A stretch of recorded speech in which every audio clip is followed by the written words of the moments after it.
ఇక బాపట్ల జిల్లాలో అగ్ని ప్రమాద బాధితులకు జనసేన పార్టీ తరపున 16,000 నగదు నిత్యావసర సరుకులను జనసేన పార్టీ నాయకులు విన్నకోట సురేష్ అందించారు.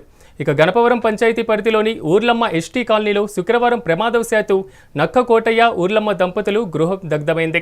ఇక జనసేన నాయకులు విన్నకోట సురేష్ సంఘటన స్థలానికి చేరుకొని బాధితులైనటువంటి కోటయ్య ఊర్లమ్మకు జనసేన పార్టీ తరపున 16,000 నగదు నిత్యావసర సరుకులను అందజేశారు.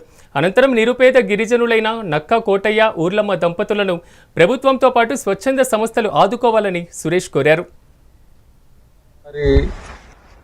కర్లపాలెం మండలంలోని గణపవరం గ్రామంలో ఉర్లమ్మ సంఘంలోని ఉర్లమ్మ గారి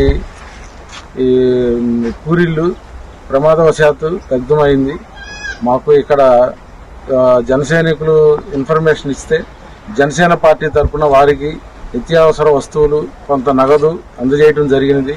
అదేవిధంగా ఎవరైనా దాతలు ముందుకు వచ్చి వాళ్ళని ఆదుకోవాలని కోరుకుంటూ జై జనసేన.